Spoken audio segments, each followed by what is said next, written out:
எனவே அந்த உரையிலிருந்து திரு கஜேந்திரகுமார் பொன்னம்பலம் அவர்கள் ஆற்றிய உரையிலிருந்து ஒரு பகுதியை இன்றைய நினைவேந்தல் நிகழ்விலிருந்து எடுத்து வந்தோம். காற்றலில் இதற்கு மேல் உறவுகள் இணைந்து உங்கள் கருத்துக்களோடும் உங்கள் எண்ணங்கள் தோன்றுகின்ற பல்வேறு தகவல்களோடும் பேசுகின்ற விடயங்கள் அவற்றை எடுத்து வரலாம். இணைந்திருக்கின்ற முதலாவது உறவு வணக்கம். வணக்கம். புரிந்த அடுத்து வாருங்கள். நடத்த படுகொலை அது உண்மையில மக்களால மேல ஒரு ஜீரணிக்க முடியாத ஒரு படுகொலை. என்னோட கேட்டால் அவர்கள் எந்தவித இயக்க சார்பானவர்கள் எல்லாரும் தொண்டு பணியாற்றியவர்கள். அது இல்ல அந்த நீங்கள் சொன்ன அந்த கங்காதரன் கணேசில கங்காதரன் அவற்ற மகனை கண்ணை எல்லாத்தையும் காலம் தோண்டி சாப்பிட்டதாக அறிந்திருந்தேன். அதன் பின் அவர் குடும்பத்தில் அடுத்தடுத்து நான் தந்தையார் வந்தார், ஒரு சகோதரர் வந்தார், அடுத்தடுத்து அந்த குடும்பத்தில் ரப்பீப்ப தாயும் ஒரு சகோதரர்கள் தான் நிச்சயமாக இருக்கின்றார்கள். அப்படி ஒரு பெரிய தமிழ்நாட்டுக்கு அப்படி ஒரு வலிய தந்த சிங்களம். என்னோட கட்டால் எதிரி சரியாகத்தான் இருக்கிறார், விழிப்பாக இருக்கிறார். தமிழ் இனமாக பாதிக்கப்பட்ட நாங்கள் தான் சரியாக இல்லை, உண்மையாக இல்லை. உண்மையாக பயணிப்பவர்களை நான் என்றும் குறை கூறுவதில்லை. அவர்களை நான் என்றும் மதிக்கின்றேன், அவர்கள் எப்போதும் மதிக்கொண்டு. அதனால உணராமல் இப்ப ஒரு 2-3 நாளா அந்த நீங்கள் பார்த்திருப்பீங்கள் அந்த தளங்கள்ல வந்த காணொளிகள் எவ்வளவு ஒரு வேதனையான விடயம். நிகழ்கால் சிங்களாருக்கு இனப்படுகொலை செய்தான்னு சொல்லி இந்த நாட்டில நாங்கள் எவ்வளவோ போராடி இந்த அரசாங்கத்தை அதை சொல்ல வைக்கிறதுக்கும் அந்த கல்வி திட்டத்துல கொண்டாடுறதுக்கும் எவ்வளவோ பாடுபட்டு கொண்டு நாங்கள் இருக்கேக்குள்ள இன்னைக்கு சிங்களவன் இந்த தமிழர்களோட கைகோத்து நிற்கிறான்னு சொன்னால் எங்களோட செயற்பாடுகள் அத்தனை சிதைப்பதற்கு எப்படி இந்தியம் புலம்பெயர் தேசங்கள் கட்டமைப்புகளை எல்லாம் சிதைத்து என்று தமிழர்களை அடிபட வைத்திருக்கின்றதோ அதே போன்ற ஒரு நிலையை சிங்களம் செய்வதற்கான ஒரு சாத்திய கூறுதான் இப்போது. ஏன்னா பகிரங்கமாய் ஒரு புகைப்படம் எடுத்து போட்டிருக்கின்றார்கள் துணிவாக. எனக்கு அந்த படத்தை பார்த்த போது இவரா அப்படி செய்தார், இவர் இப்படி செய்தவரா, நான் சிறு துளி கூட எதிர்பார்க்க இல்லை. இந்த நபர் நான் பேர சொல்ல விரும்பல, சொல்லவும் கூடாது, மக்களுக்கு எல்லாருக்கும் தெரியும். காலம் பாடம் சொல்லும் என்று அவர்களுக்கெல்லாம் காலம் பாடம் படித்துக்கொள். நீ வரும் காலங்கள் நீங்கள் மக்கள் முன்னால வரத்தானே வேணும். எவ்வளவு காலம் நம்பிக்கொண்டிருந்தோம். இப்படித்தான் பவனி எங்கட இனத்தில 90% 2009 வரை பொய்யான முகமூடிய போட்டு எங்கட தலைவரை ஏமாற்றம். அதுக்கு பிறகு நிறைய பேர்ல மாற்றம், நிறைய பேர் 90% மாற்றம் என்று கேட்டால் இலங்கையாரோட சேர்ந்தவர்களும் இந்தியாரோட சேர்ந்தவர்களுமாக எமது இனத்துக்கும் விடுதலைக்கும் செய்த தியாகத்துக்கும் கொல்லி வைத்தவர்களாகத்தான் இருக்கின்றோம் என்று கேட்டால் அந்த ஜூத மக்கள் இன்றைக்கு அந்த அவங்கள அந்த 2000 வருஷம் நாடு இல்லாமல் அலைந்தவர்கள் ஒரு நாட்டை கட்டி எழுப்பினார்கள் இஸ்ரேல் என்ற தேசத்தை என்று சொன்னால் அவர்கள அந்த இனப்பற்று கொண்ட கொள்கையில உறுதி எவரையும் அவங்களை எவரும் விலை கொடுத்து வேண்டியதாக போயிட்டு அழிச்ச நாசியலால விலை கொடுத்து வேண்ட முடிஞ்சதோ, நாசியல போய் காலில் விழுந்தவங்களோ இல்லை, நாசியல் தான் எங்களை அழிச்சது, எங்களுக்கு கொண்டால் தேசம் வேணும் என்று சொல்லி கொண்ட கொள்கையோட உறுதியோட இருந்தபடியாத்தான் வதனி அவங்க நாட்டை அடைஞ்சோம். அவங்களை ஒரு தரல கை வச்சால் அவங்க அதுக்கு ஒரு தரல கை வச்சா கூட அடுத்த தரம் தங்களோட இனத்துல கை வைக்க பயப்படக்கூடிய கடுமையான தண்டனையை கொடுத்தவங்க. அதுக்கு சில காணொலிகள் இருக்குது. அந்த அந்த விமான பட தாக்குள்ள அந்த உகண்டாவில இறங்கி எப்படி கொண்டு போனதுன்றது மற்றும் அந்த மூனிச்சில அந்த விளையாட்டு வீரர்களை 72ஆம் ஆண்டு நடந்த சம்பவம் நினைக்கிறேன். அந்த கொலை செய்தவைகளை எப்படி தேடி தேடி அவங்க கருவறுத்தாங்க. இதுதான் உண்மையான ஒரு இனம். தந்தை இனத்துல கை வைக்க மற்றவன் பயப்பட வேணும். ஆனா நாங்கள் அப்படி இல்லை. நாங்க இந்த உண்மையில கதைச்சாதான் இங்க பிரச்சனை. நாங்க பிரச்சனையாக்கு பிள்ளையானாக்கு தாயத்து நிலவரத்தை பாருங்க பதனியோக்கா விடிஞ்சு எழும்பினா போராட வேண்டிதான் இருக்குது. சிங்களவன் எங்க கொண்டு வேற புத்தரை வைப்பான், இந்த காணி கலப்பானா, ஆமி கலப்பானா, நேவி கலப்பானா, கடற்படை கலப்பானா என்று சொல்லி போராட வேண்டியிருக்கு. இதை திருவோணமலை தெரியாது தென்னமரவாடியில 500 ஏக்கருக்கு மேல விகார கட்டுறதுக்கு எல்லா ஆயத்தங்களும் நடைபெற்று கொண்டிருக்குது. அப்ப இப்ப கொழும்புல நின்று சீன் போட்ட சம்பந்தர் ஏன் தன்னுடைய மண்ணை காப்பாற்றுறதுக்கு இப்படி பொங்கி இலையில மக்களை திரட்டியமா சொல்லலாம். திருவண்ணாமலை மக்களை நீங்கள் எல்லாரும் களத்துல இறங்குங்கோ, இப்படி எங்க நிலத்தை நாங்கள் இப்படி பார்த்து கொண்டிருக்கலான்னு அவர் பொங்கினார்னு சொன்னா நான் அவரை மதிக்கிறேன். அவர் உண்மையானவர் தான். அப்ப தேசிய தலைமையால் அவரை ஏன் தமிழ் தேசிய கூட்டத்தில் கேட்டு சேர்த்து கொண்டது சொல்லி இங்க கனவே கேள்வி எழுப்பினார். அப்ப நான் நம்புவேன். இப்போ கடைசி தருணத்திலே இவர் செய்வார் நம்புவேன். இல்லை, அவர் ஒரு கூட கொடுக்க இல்லை, அவற்றை வாயிலிருந்து ஒரு வார்த்தை வர இல்லை.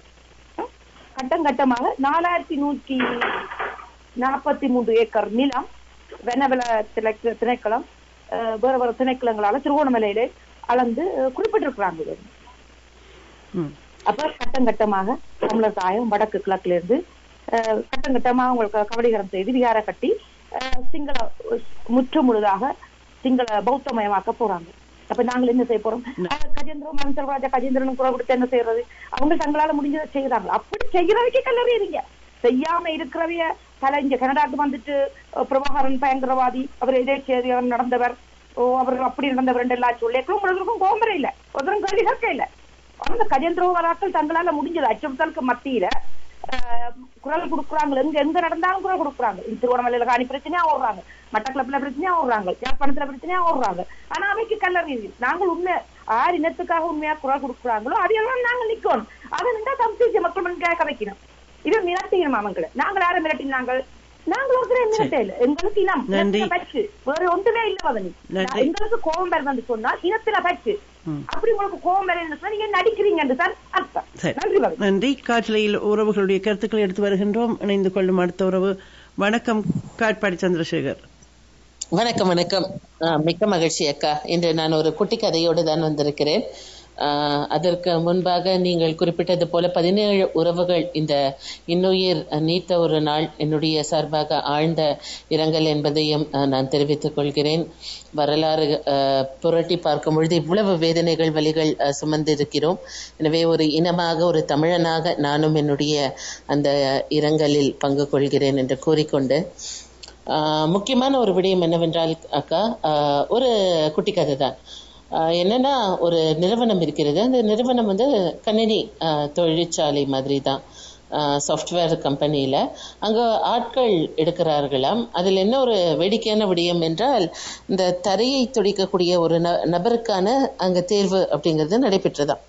அப்பொழுது நபர்கள் எல்லாரையுமே அந்த உட்கார்ந்து அந்த பணியில் அமர்த்தக்கூடிய நபர் கேள்வி கேட்கும் பொழுது ஒரு நபரை கேட்டாராம், உன்னுடைய இமெயில் ஐடி என்ன அப்படின்ட்டு.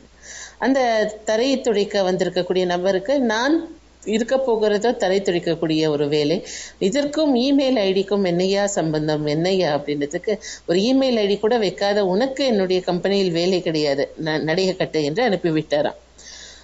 அவருக்கு ஆச்சரியமாக இருந்ததாம். சரி பரவாயில்ல, இந்த வேலை கிடைக்கலன்னு நம்ம ஒரு சொந்தமாக ஒரு கடை வைக்கலாம் என்று ஒரு மளிகை கடை வைக்க ஆரம்பித்தாராம். அது ஒரு மிகப்பெரிய கடையாக மாறிய போது ஒரு வங்கி, அந்த வங்கியில் தனக்கு ஒரு பெரிய கணக்கு என்பதை தொடங்க இருந்தாராம். அப்பொழுது அந்த வங்கி அலுவலர் கேட்டாராம், ஐயா உங்களுடைய இமெயில் ஐடி கொடுங்கள், வங்கி கணக்கோடு இணைக்க வேண்டும், முக்கியமான தகவல்கள் எல்லாம் இமெயிலில் வரும்னு. அதற்கு அவர் சொன்னாராம், அப்பா என்கிட்ட இமெயில் ஐடியே இல்லைப்பா அப்படின்ட்டுன்னு. அதற்கு அவர் கேட்டாராம், ஐயா உங்ககிட்ட இமெயில் ஐடி இல்லை அப்படிங்கிறீங்க, எப்படி தான் நீங்கள் இவ்வளோ பெரிய லெவலில் வந்திருக்கிறீர்களோ, நீங்கள் மட்டும் இமெயில் ஐடி இருந்தால் இன்னும் எவ்வளோ பெரிய லெவலுக்கு போயிருப்பீங்க அப்படின்றதுக்கு அவர் சொன்னாராம், இல்லை நான் துடைக்கிற வேலைக்கு தான் சென்றிருப்பேன், அது இல்லைன்னு தான் இவ்வளோ பெரிய நிலைமைக்கு நான் வசந்திருக்கிறேன்னாராம். ஆக ஒரு விடயம் ஏதோ ஒரு கப்பித்தனமாக ஒரு காரணம் இல்லாமல் நிராகரிக்கப்படுவோம். அப்பொழுது மனம் வேதனை கொள்ளாமல் இன்னொரு விடயத்தை நாம் எடுப்போம், அதில் நாம் சாதிக்கவும் செய்வோம். ஆக ஒரு இடத்தில் நிராகரிக்கப்பட்டோம் என்று சோர்ந்து விடாமல் அடுத்து என்ன ஒரு விடயத்தை நாம் வாழ்க்கையில் கற்றுக்கொண்டு எப்படி சாதிக்கலாம் என்பதே இந்த ஒரு சிறிய கதையிலிருந்து நாம் கற்றுக்கொண்ட ஒரு பாதம் தான். நல்லது. நன்றி சந்திரசேகர். நன்றி. காற்றையில் காத்திருக்கின்ற ஒருவர்களை இணைத்துக் கொள்கின்றேன். வணக்கம். வணக்கம் எடிசன். சிவனியக்கா என்றதுக்கா முதல் இன்றைக்கு சுதுமலை பிரகடனம் தேசிய தலைவர் முதலாக உலக தமிழர்களுக்கு சொன்ன 36 வருடங்களுக்கு முன்னுக்கு சிவனியக்கா, அதாவது வெளியில் மக்கள் முன்னால் பேசிய முதல் உரை. அது இந்த கிட்ட இந்தியாவை முதல் பார்க்க போனது எங்களுடைய தேசிய தலைவர் கிட்டு அண்ணா அண்டன் பாலசிங்கம் ஐயா. எல்லாரும் போய் பார்க்க போன இடத்துல இரண்டு கிட்டால் இந்தியா தமிழர்களை இப்படி ஏமாத்தி இன்றைக்கு அழிச்சு விட்டது என்று சொல்லி ஒரு பெரிய கேள்வி என்று இந்த இந்தியாவை நாங்கள் ஏன் இன்னும் நம்பிக்கொண்டிருக்கிறோம் என்றது எனக்குள்ள உள்ள ஒரு பெரிய வேதனையும் வெளியான கேள்வியாக இருக்கிறது. என்று கேட்டா, ஜூலை மாதம் 28ஆம் தேதி ஒரு முதல் இனப்படுகொலை நடந்து முடியல. 86ஆம் ஆண்டு நடுப்பகுதியில வந்து இந்தியா ஆர்மி வந்து ஒரு அமைதிப்படை என்ற போர்வேல போகுது. 87ஆம் ஆண்டு 8ஆம் மாசத்துக்கு பிறகு திரிவண்ணா வந்து உண்ணாவிரதம் இருக்க வலிக்குது. திரிவண்ணாண்ட உண்ணாவிரதத்துக்கு பிறகு ஒரு போர் சூழல் ஒன்று ஏற்படுது. கிட்டத்தட்ட 8000 தமிழர்களை வந்து தமிழ் தாயகத்திலே அழிச்சதுதான் இந்தியா அமைதிப்படை. அப்ப இலங்கையின் ஆர்மிக்கும் இந்தியாவுடைய ஆர்மிக்கும் என்ன வித்தியாசம் இருக்குது? இவர்கள் 2 பேரும் கிட்டத்தட்ட ஒரே மட்டையில உரிய குட்டையிலாத்தான் இருக்கிறார்கள். அப்ப இப்படிப்பட்ட இந்தியாவை தான் நாங்கள் இன்னும் நம்பிக்கின்றோம். இந்தியா எங்களுக்கு நல்லது செய்யுது. இந்தியாவுடைய மத்திய புலனாய்வுத்துறை இன்னைக்கு என்ன செய்துருக்கு? புலம்பெயர் தேசத்தில் உள்ள ஒவ்வொரு தமிழ் அமைப்புகளுக்கும் ஊடுருவி புலம்பெயர் தமிழ் அமைப்புகளை வந்து உடைச்சு சிதைவாக்குற வேலையத்தான் செய்துட்டு இருக்கு. என்னகிட்ட தமிழோட விடுதலை புலிகளை வந்து சிதைச்சாச்சு, அழிச்சாச்சு. இன்னைக்கு வந்து அடுத்தது புலம்பெயர் தமிழர்கள், புலம்பெயர் தமிழ் அமைப்புகளை. அப்ப இதுல வந்து யாரு எந்த நபர்கள் ஈடுபடுகிறோமோ அந்த நபர்களை புலம்பெயர் தமிழர்கள் வந்து அடையாளம் காணும். அடையாளம் காண்டு அவர்களை விரட்டி அடிக்கணும். தமிழக தேசிய தலைவர் வந்து எந்த சந்தர்ப்பத்திலேயும் சூழ்நிலையிலேயும் தமிழக விடுதலை புலிகளின் தலைவர் சொல்லவே இல்லையே. என்னன்னு கேட்டால் நீங்க ரோட சேர்ந்து வேலை செய்யுங்கோ, இல்லாட்டி புலம்பெயர் தமிழர்களையோ ஈழத்து தமிழர்கள் அடமானம் வச்சு இந்தியா ரோட காலடியில போய் விடுங்கோடு. அப்ப இந்தியா வந்து எங்களுக்கு என்ன செய்யறதுன்றதை நாங்கள் பட்டியலிட்டு இருக்கோம். என்னன்னு கேட்டா ஜெயசங்கர் அவர்கள் வந்து சொல்றாரு வந்து ஒரு வெக்கம் இல்லாமல் என்னன்னு கேட்டால் ஓகே நீங்கள் சிங்களவர்களோட தான் சேர்ந்து வாழுவோம் என்றார். அதே நேரம் நாங்கள் ஜெயசங்கர் அவரிடம் கேட்கிறோம், இன்னைக்கு மணிப்பூர்ல என்ன நடந்திருக்கு? 2 இனங்களுக்கிடையான ஒரு போர் நடந்துட்டு இருக்குது. அந்த இனக்கலவரத்தையே கட்டுப்படுத்த முடியாத இன்றைக்கு சொல்றோம் இந்தியாவில 4வது ஒரு ஜனநாயக நாடு, இந்தியாவிலே 4வது தரத்துல நிக்கிற ஒரு வளர்ச்சி பெற்ற நாடு என்றோம். அப்ப இந்தியாவுக்கு வந்து இப்படிப்பட்ட ஒரு சின்ன அறிவு கூட இல்லாமல் ஈழத்தமிழர் விஷயத்தில் எப்படி மோசமா நடந்துட்டு இருக்கிறதை கேட்டுவிடவே. நன்றி, வணக்கம். நன்றி நன்றி.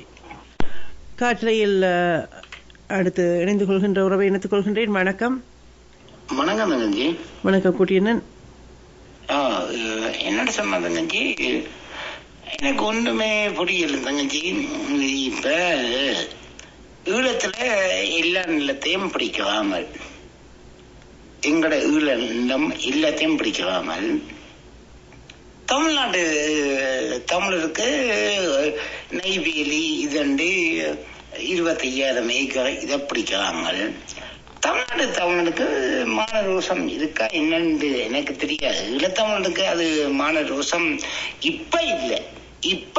அதையும் குறிச்சு வச்சுக்கொள்ளுங்க. இப்ப இல்லை. இப்ப என்னன்னு சொன்னால் தங்கச்சி, ஒவ்வொருத்தரும் வந்து நீங்க ஒவ்வொன்றையும் கதைக்கலாம். ஆனால் நீங்க வந்து கதைக்கிறது வந்து இந்தியாவை பத்தி கதைக்க எங்களுக்கு இதா இருக்கும். சம்பந்தன், சுமந்திரன் எல்லாம் துரோகி என்று நான் பல தடவை சொல்லி போட்டேன். இனி அதை சொல்லி எங்க வாயே பிடிச்சு போயிடும். அதை வந்து இந்தியாவுக்கு வேலை பார்க்கறது சரி, அதே விடுவோம்.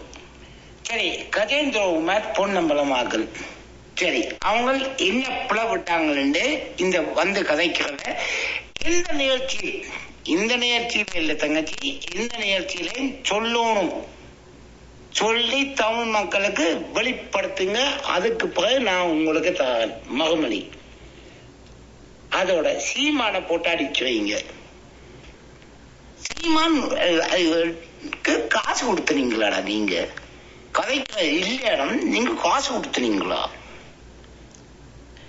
பணம் கொடுத்தால்தான் பேச வேண்டும் என்று இல்லை. கருத்துக்கள் சுதந்திரமானவை. யார் மீதும் யாரும் விமர்சனம் வைக்கலாம். சொல்லலாம் தங்கச்சி, கருத்து சொல்லலாம், நல்லதா சொல்லலாம், கெட்டதா இருந்தாலும் பொய்யை சொல்லக்கூடாது. பொய்ய சொல்லாதீங்க, உள்ள கருத்தை சொல்லுங்க. இப்ப அண்ணனை பத்தி சொல்லாத கருத்தா தங்கச்சி. அந்த நேரம் போங்க வாங்க. இது எனக்கு 2 நிமிஷம் கூட தருவோம் தங்கச்சி. என்னத்துக்கு சொன்னா, அண்ணனுக்கு இந்த வெளிநாட்டில இருந்து போய்க்க 16% டெக்ஸ் அடிக்குது. 16% டெக்ஸ் அடிக்கிறாரு, வெளிவேண்டுறாரு சொல்லி சொன்ன எல்லாம் மறந்து போயிருக்கிறீங்களா தங்கச்சி? நான் ஒன்று மறக்க மாட்டேன் சத்தியமா. இந்த மண்டைக்கு அவ்வளவும் இருக்கும் எல்லாம். இதை நீ போட்டு இன்றைக்கு அவரைத்தானே தேடுறீங்க, அந்த நேரம் அவரை வந்து தூத்துவீங்க. அண்ணன் இருக்கு, ஐயோ அந்த பிள்ளைகள் இருந்திருந்தால் நாங்கள் இதன்று சொல்லி இப்ப அழுக சனத்துல அது கொஞ்சம் ஜனம் இருக்கு. கொஞ்சம் போதை பொருள் எல்லாம் வெளிநாட்டு காசு தங்கச்சி. இது நான் பல தடவை சொல்லி போட்டேன், திரும்ப சொல்ல மாட்டேன். வெளிநாட்டு காசு தான் தங்கச்சி எங்கட நாட்டை ஈழத்தை நாசம் படுத்தினது. சத்தியமா சொல்லுவேன் தங்கச்சி. வேணுமெண்டா உங்களுக்கு ஆதாரம் எடுத்து நான் அனுப்புவேன். அவ்வளவு தூரம் தங்கச்சி. இப்ப நீங்க யாழ்ப்பாணம் நினைக்காங்க, திருவோணமலை, மட்டக்களப்பு, மன்னர், முல்லைத்தீவு, கிளிநொச்சி இல்ல. கிளிநொச்சி என்ன மாதிரி இருந்ததை நாசம் பண்ணி வச்சிருக்காங்க. இப்ப எவ்வளவு தூரம் வேதனை வரும். சரி, அதை விடுங்க. என்ன ஒன்று கேட்கிறேன் தங்கச்சி. தங்கச்சி என்னடா தங்கச்சி ஒரு ஒளிபரப்பாளர். தங்கச்சி இப்ப ஈழத்துல என்ன நடக்குது தங்கச்சி? என்ன நில அபகரிப்பு, நிலப்பறிப்பு நடந்து கொண்டிருக்கிற தொடர்ச்சியாக ஒவ்வொரு இடங்களில் இந்த தொல்பொருள் திணைக்களம் என்ற பெயரில் நடத்தி கொண்டிருக்கின்ற சிங்கள பௌத்த ஆக்கிரமிப்புகள், பலியாகமங்கள், நிலங்கள், எங்கள் மக்களுடைய போராட்டங்கள் தொடர்கின்றன. அது நிலத்தை மீட்கவும் இவ்வளவு சரி தங்கச்சி, இவ்வளவு காணும். எனக்கு இவ்வளவும் தட்டி கேட்கறதுக்கு சம்பந்தன் எங்க போனவன், சுமந்திரன் போனவன், இந்த தெலுங்கு வந்து சொல்றது செல்வம் அடக்கல்நாதன் எங்க போனவங்க, எங்க போனவங்க, எங்க போனவங்க? நீங்க அதை பற்றி கதைக்க வேண்டாம். நாங்க கேள்விக்கு மகமணி நீங்க சொல்ல வேண்டாம். அவர் என்ன தமிழ் தேசிய அரசியல் என்ன அந்த கட்சி, எனக்கு அந்த வீட்டு கட்சி சேனாதி ராசா எங்க போன 2 போலீஸ் பாதுகாப்பு இல்ல இல்ல தங்கச்சி, இது கொஞ்சம் ஒரு நிமிஷம் கதைக்கணும். அவற்றை இதுக்கு 2 சிங்கள போலீஸ பாதுகாப்பு தானே போட்டு வச்சு வீடு கட்டினி. நீ எங்க போனி? நீ எங்க போனி? விடுதலை புலிகளை பற்றி கதைக்கிறதுக்கு உங்களுக்கு அருகதை இல்லை. விடுதலை புலிகள் தங்கச்சி ஒற்று நிமிஷம் பொறுமையா இருங்க. நான் சொல்லி முடிக்கிறத சொல்லி முடிச்சு விடுவேன். சும்மா எல்லா இடம் வந்து மற்றவைக்கு ஒவ்வொரு நிகழ்ச்சியிலும் 10 நிமிஷம் 15 நிமிஷம் போகும். அது மற்றவைக்கு ஒவ்வொரு நிகழ்ச்சியிலும் 10 நிமிஷம் 15 நிமிஷம் போகும். நான் கதைச்சோன்னா என்ன ஒரு 5-7-8 நிமிஷத்துல துண்டிப்பீங்களா? சரி, இதையும் சொல்லி விடுறேன், கடைசியா சொல்லி விடுறேன். இப்ப சீமானுக்கு இந்த முஸ்லிமும் கிறிஸ்டியன் ஒரு காலத்தில் பானுக்கே ஓக்கி டோக்கியை வச்சு காட்டி கொடுத்தவன் ஆரடா, ஈழத்தவன காட்டி கொடுத்தவன் ஆரடாண்டு நீங்களே முடிவெடுங்க. இல்லையான்னு சொன்னா நான் இப்பவும் சொல்லுவேன்.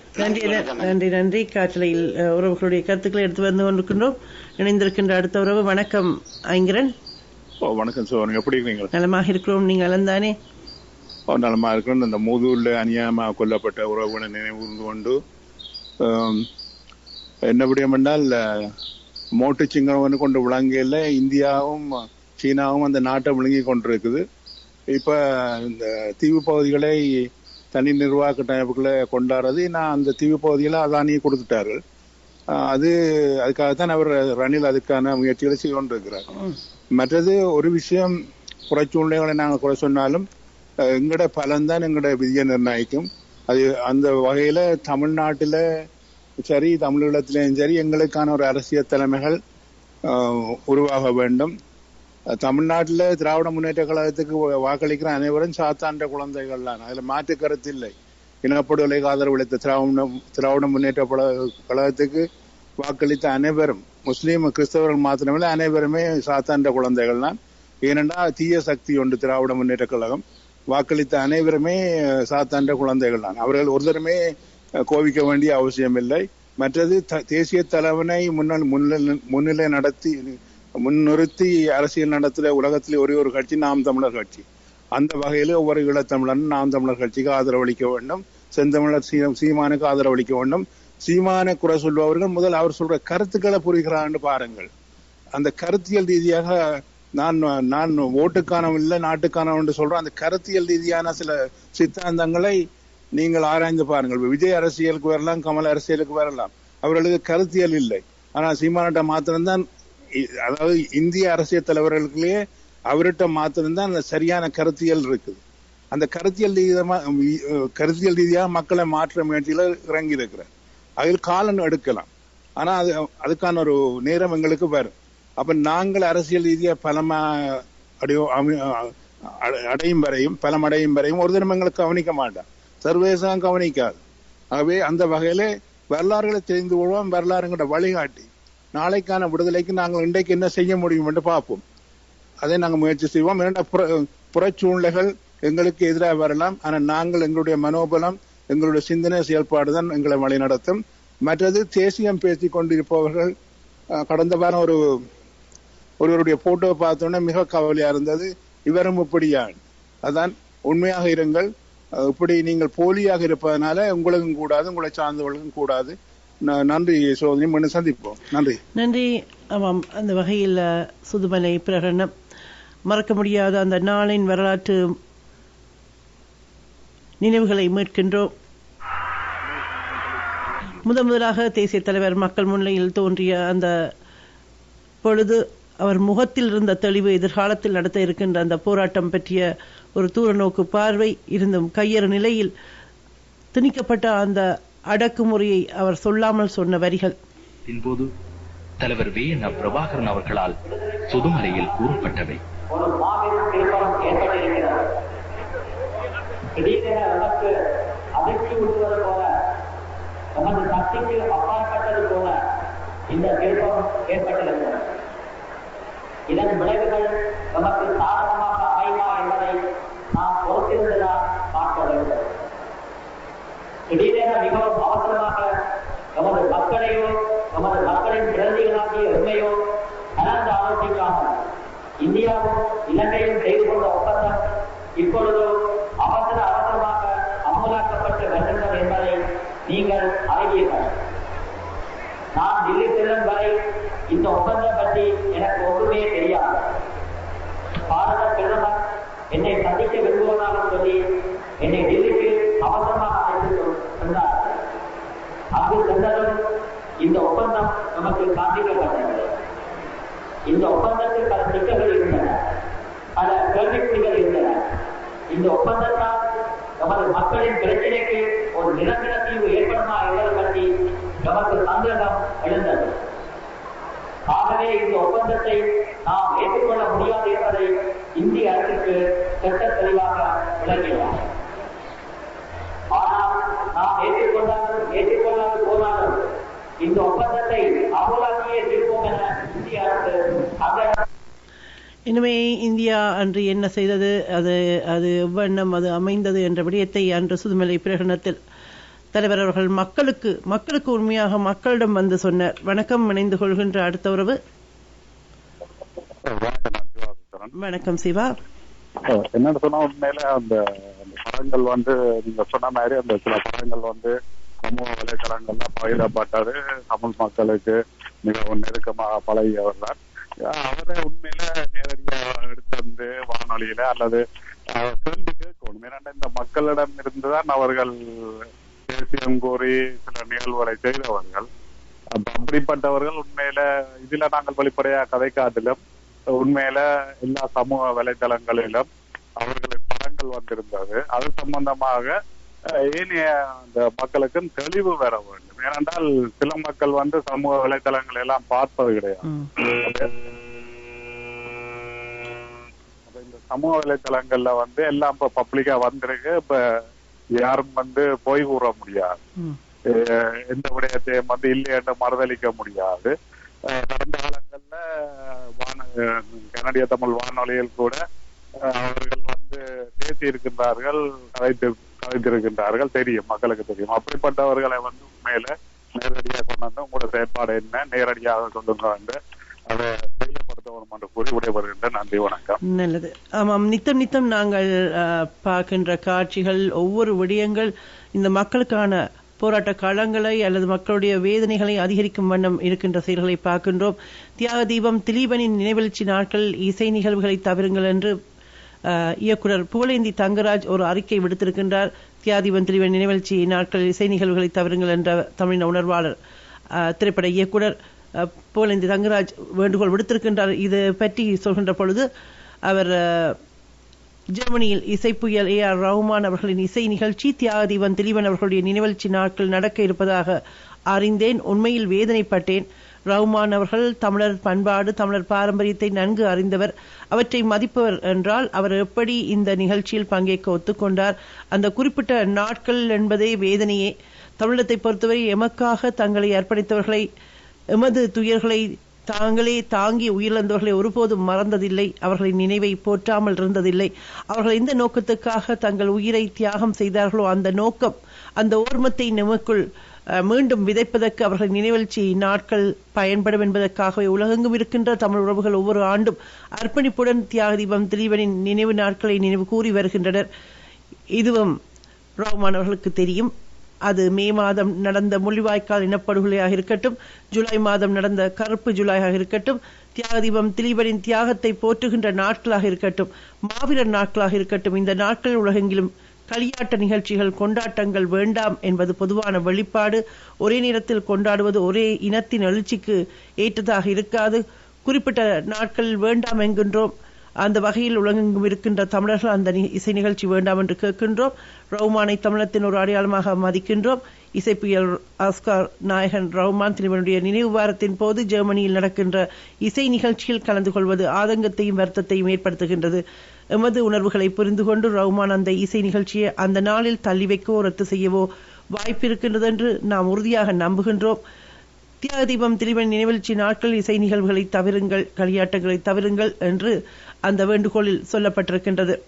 இதேவேளை இந்த செய்தி TTN தமிழ் தேசிய தொலைக்காட்சிக்கு வழங்கியிருக்கின்ற சிறப்பு காணொளியில் நாங்கள் பெற்றிருக்கின்றோம் என்பதையும் சொல்லிக் கொள்கின்றேன். இதேபோல் நாங்கள் அண்மை காலங்கள் பார்க்கின்ற பொழுது இத்தகைய ஒரு சூழல் வந்தாலும், ஏனென்றால் எங்களுக்கு தெரிய ஒரு காலத்தில் தமிழுக்காக குரல் கொடுத்தவர்கள், தமிழர்களுக்காக நன்னம்பிக்கை பெற்றவர்கள், தேசிய தலைவருடைய அந்த தாயாரின் இறப்புக்கு கூட சென்றவர் என்றெல்லாம் மதிக்கப்பட்ட ஒருவர், பின்னாளில் அவர் மஹிந்த ராஜபக்ஷவோடு கைகுலுக்கினார்கள், விருந்து உபசாரத்தில் பங்கேற்றார்கள் என்ற ஒரு காரணத்துக்காக இன்று தமிழினம் தன்னுடைய வெறுப்பை வெளிப்படுத்துகின்றதை நாங்கள் பார்க்கின்றோம். எனவே அந்த வகையில் இது போன்ற செயல்களில் யார் இருந்தாலும் எமக்கும் தெரியாமல் அல்லது எம்மை ஏதோ ஒரு சூழ்ச்சியில் வலைப்பின்னல் சிக்க வைத்து அங்கே எம்மை பிரித்தாள்கின்ற சூழ்ச்சியாக எம்மை அழித்தவர்கள், எப்படி நாங்கள் இனப்படுகொலையாளிகள் என்று நாங்கள் உலகத்துக்கு சொல்லிக் கொண்டிருக்கின்ற இந்த இலங்கை அரசு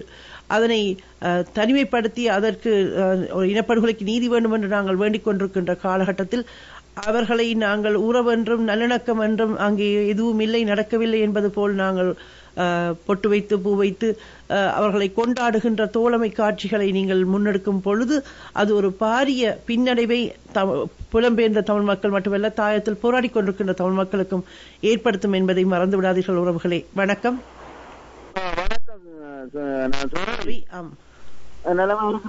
நலமாக இருக்கிறோம். நீங்க நலந்தானே?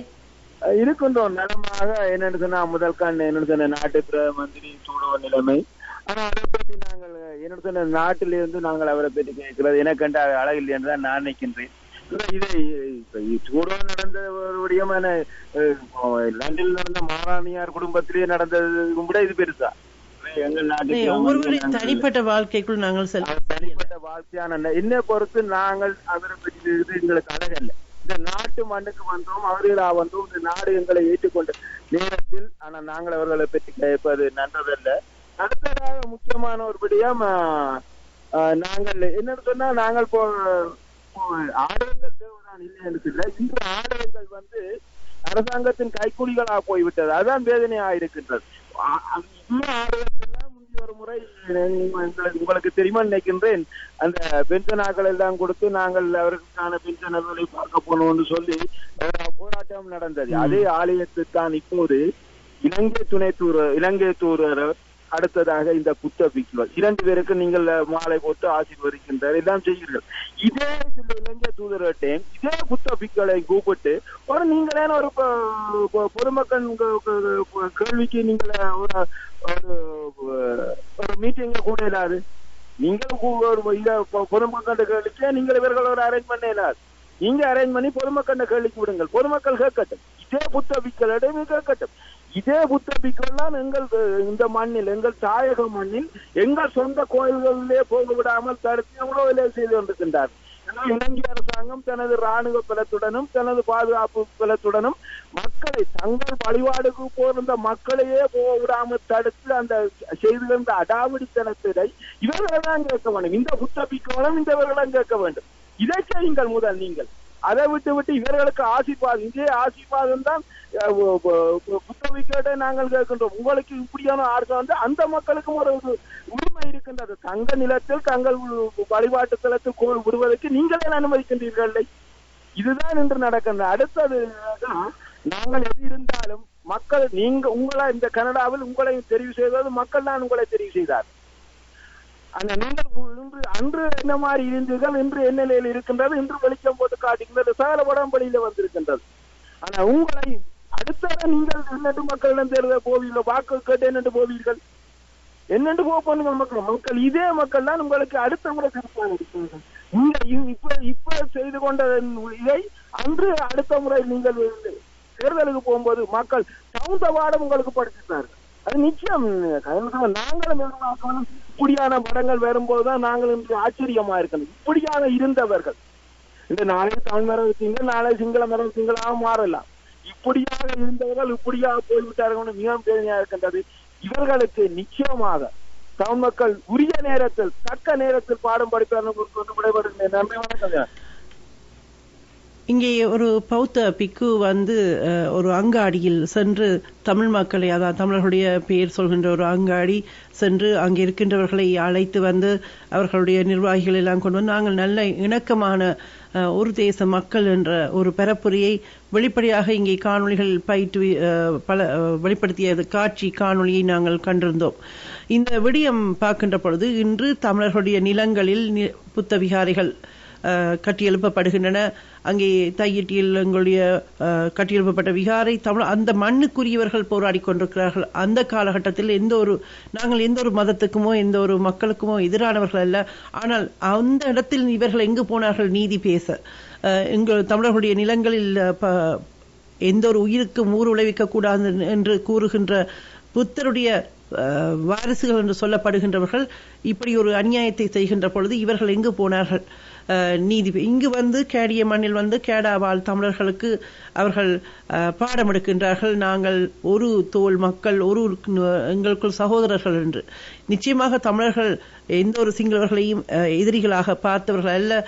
சகோதரத்துவம் என்பது மக்களுக்குள் இருந்திருக்கின்றது. ஆனால் அந்த மக்கள் என்றுமே தமிழின படுகொலையின் வலிகளை உணர்ந்தவர்களாகவோ குரல் கொடுத்தவர்களாகவோ பெரும்பான்மையினர் இல்லை என்பதுதான் எங்களுடைய வலி. அதற்காகத்தான் நாங்கள் தொடர்ச்சியாக எங்களுடைய உரிமைகளை நாங்களே பெற்றுக்கொள்ள வேண்டும் என்று போராடி கொண்டிருக்கின்றோம் என்பதை மீண்டும் மீண்டும் சிங்கள மக்களுக்கு நாங்கள் சொல்லிக்கொள்ள வேண்டும். இணைந்திருக்கின்ற அடுத்த உறவு, வணக்கம். மீண்டும் இணைக்க மாட்டோம். மீண்டும் இணைய முடியாது. எனவே நீங்கள் நன்றி. ஒரு மாபெரும் அரசியல் படையாக உருமாறி நிற்கிறோம். இந்த வேளையில் ஐங்கரன் சொன்ன விடயத்தை குறித்து இந்த உரையை எடுத்து வருகின்றேன். சொந்தமுடன் சீமான் ஆற்றிய உரை.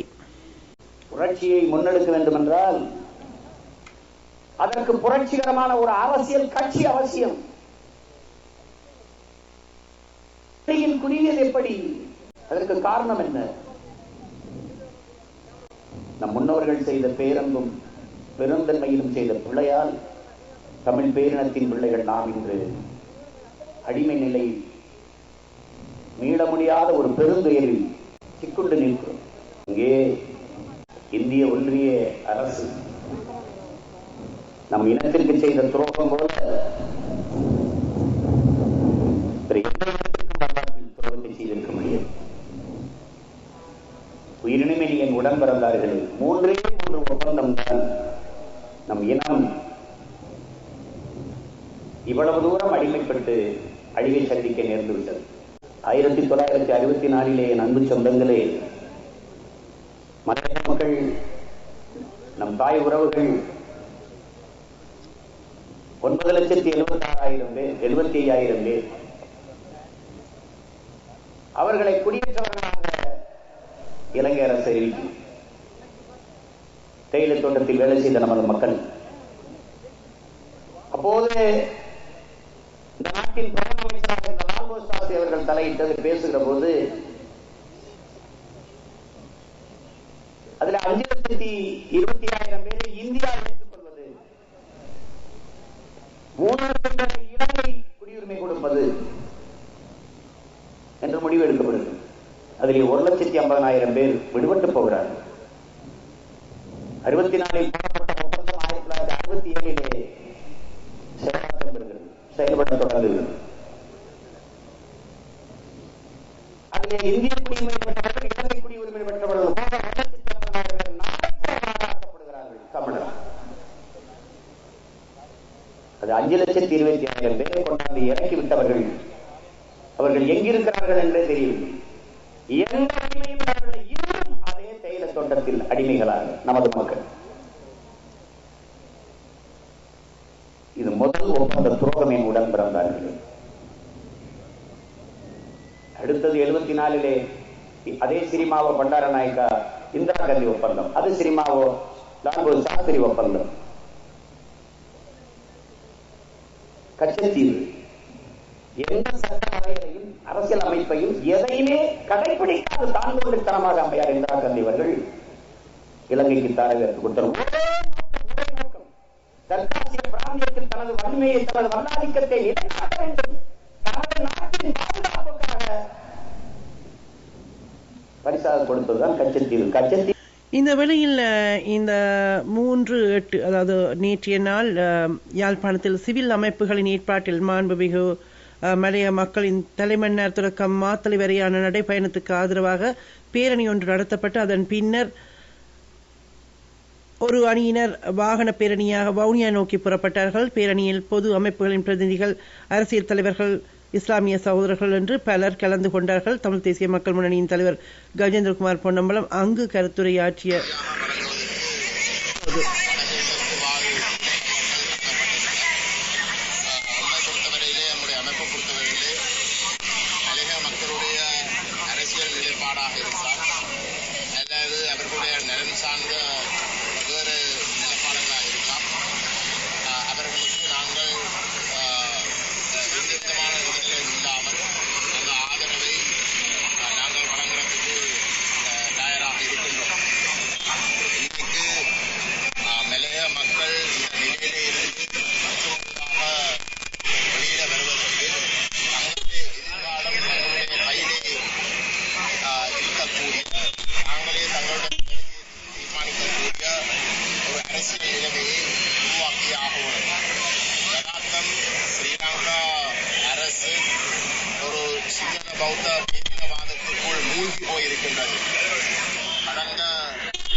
அது இந்த வேளையில் ஆற்றப்பட்ட உரை.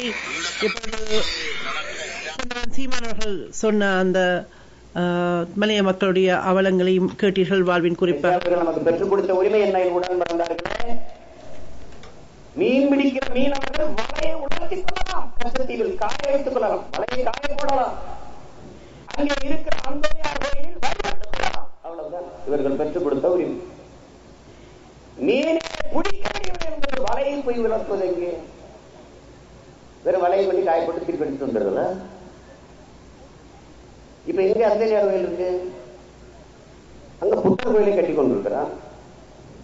ஒவ்வொரு ஆண்டும் அந்தோனியார் கோயில் திருவிழா அப்ப கச்சத்தீவில வந்து சீன எழுத்திலே எழுதிய கூடாரத்தை போட்டுக்கொண்டு உட்கார்ந்து கொண்டிருக்கிறான், ஆக்கிரமித்து நிற்கிறான்.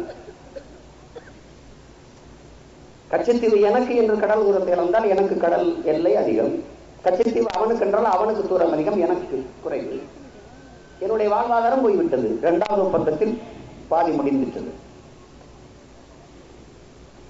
3வது ஒப்பந்தத்திலும் தமிழனுடைய வரலாற்றிலே மிகப்பெரிய துயரம், கருப்பு தினம், மிகப்பெரிய மாறுதலை தந்தது. அதுதான் அமரர் ஐயா ராஜீவ்காந்தி அவர்களும் அதிபர் ஜெயவர்த்தினி அவர்களும் போட்ட ஒப்பந்தம். அன்பிற்குரிய தம்பிதேர்கள் புரிந்து கொள்ள வேண்டும். இந்த 13வது சட்ட திருத்தம் 13வது சட்ட திருத்தத்தை பேசிக் கொண்டிருக்கிறார்கள். ராஜீவ் ஜெயவர்த்தனை ஒப்பந்தத்தில் இவ்வளவு பெரிய வீழ்ச்சியை தமிழ் பேரினம் சந்தித்தது தமிழ் இளம் தலைமுறையினர் மறந்துவிடக்கூடாது. 4/5/1986 தொடங்கி 9/12/1986 வரை 6 மாத காலங்கள்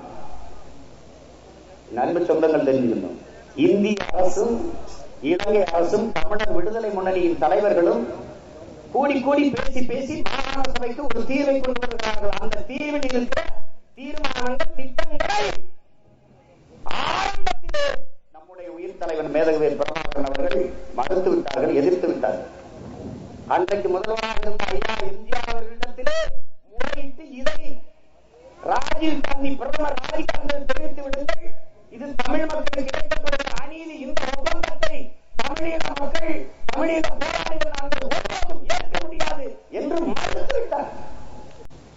அதற்கு பிறகு அத்துமீறி அதிகாரத்திலே அதிபர் ஜெயவர்தனை 1987 ஜூன் 29 ராஜீவ் ஜெயவர்தன ஒப்பந்தம் கையெழுத்தாடுகிறது. அறிவார்ந்த என் தமிழ் சொந்தங்கள், என் தம்பி தம்பிகள் சிந்திக்கணும். 13வது சட்ட திருத்தம் என்று இப்போது பேசுகிறார்கள். 35 ஆண்டுகள் கழித்து தொடங்கிய புள்ளியிலேயே என் அன்பு பங்காளி வடிவேல் சொல்வதில்லை, மறுபடியும் முதல்ல இருந்தா என்று.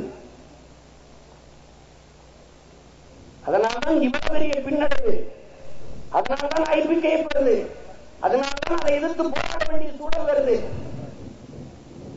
அதனால்தான் இந்த நிலத்திலே அமரர் ராஜீவ் காந்தி அவருடைய மரணம் நிகழ்ந்து, அதனால்தான் இவ்வளவு பெரிய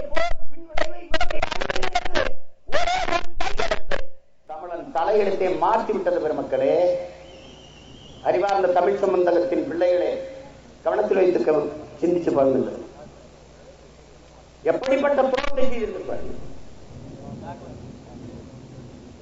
மறுபடியும் தலைவர் மறுக்கிறார். அதிபரும் கையெழுத்திட்டு ஒரு ஒப்பந்தத்தை போட்டு இதில் கையெழுத்து போடு என்று பிரபாகரன் என்கிற ஒருவர் இடத்துல திணிக்கிறார். அவர் மறுக்கிறார்.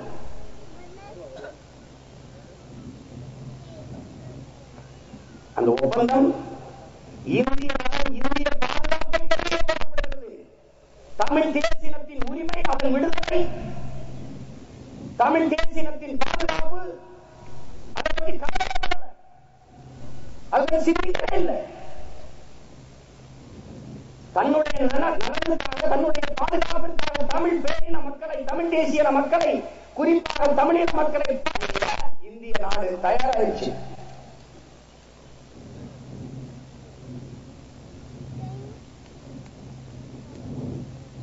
சட்டத்திற்கும் வடக்கு கிழக்கு மாகாணங்களை இணைப்பது. அதற்கு முன்பே நம்முடைய அண்ணன், நீங்க பார்த்திருக்கீங்க ஆவணப்படத்தில், நம்முடைய அண்ணன் திலீபன் அவர்கள் 5 கோரிக்கைகளை முன்வைத்து உண்ணாவிரதம் இருக்கிறார். அதுல ஒரு கோரிக்கை, திட்டமிட்டு தமிழக நிலப்பரப்பில், தமிழீழ பகுதியிலே சிங்கள குடியேற்றங்களை நிகழ்த்தி கொண்டிருக்கிற சிங்கள அரசு அதை தடுக்க வேண்டும், இந்திய அரசு தலையிட்டு. இதுதான் ஒரு கோரிக்கை. அதுல ஒரு கோரிக்கை, அன்னைக்கு படை இருந்தது, தலைவர் இருந்தால், கையில கைது இருந்தது, அப்போதும் திட்டமிட்டு சிங்கள குடியேற்றங்கள் நமது தாயகத்தில் நகர்ந்து கொண்டிருந்தது. அன்னைக்கு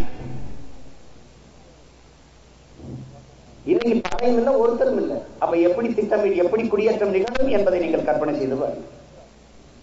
வடக்கு கிழக்கு மாகாணங்களை நிலப்பரப்பில் இணைச்சு என்ன இருக்கு? எந்த நில உரிமையும் இல்லை, என்னை தற்காத்துக்கிற காவல் உரிமையும் இல்லை. அப்ப நிலத்தை இணைத்து என்ன போகிறது?